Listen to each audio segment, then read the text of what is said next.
Welcome to Kenton's videos. Enjoy the video. You already have an SRT and your video, now start.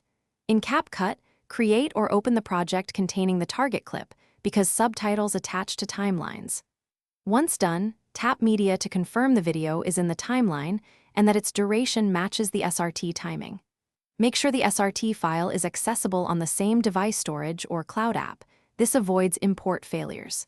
Next, position the playhead at the start so captions align. This first step prevents global offset issues later. You'll import the SRT directly into Capcut's Subtitles panel. Tap Subtitles, choose Import, then navigate to and select the SRT. Capcut parses and places text on the timeline automatically. Once imported, scrub through the timeline to confirm timing and readjust the global offset if lines appear early or late, because phone encoders or frame rate differences can cause shifts. Also scan for long lines that wrap or overlap and split or shorten entries, so viewers can. You're finishing. Style the subtitles to ensure legibility. Pick font size, color contrast, and add a semi-opaque background box when needed so text reads on busy scenes. Decide whether to burn subtitles into the video by exporting normally or export a separate SRT if the platform supports it.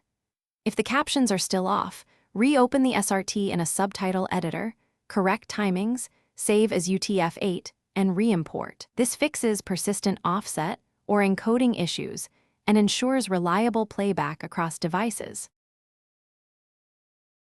Thanks for watching. Consider subscribing if we helped you.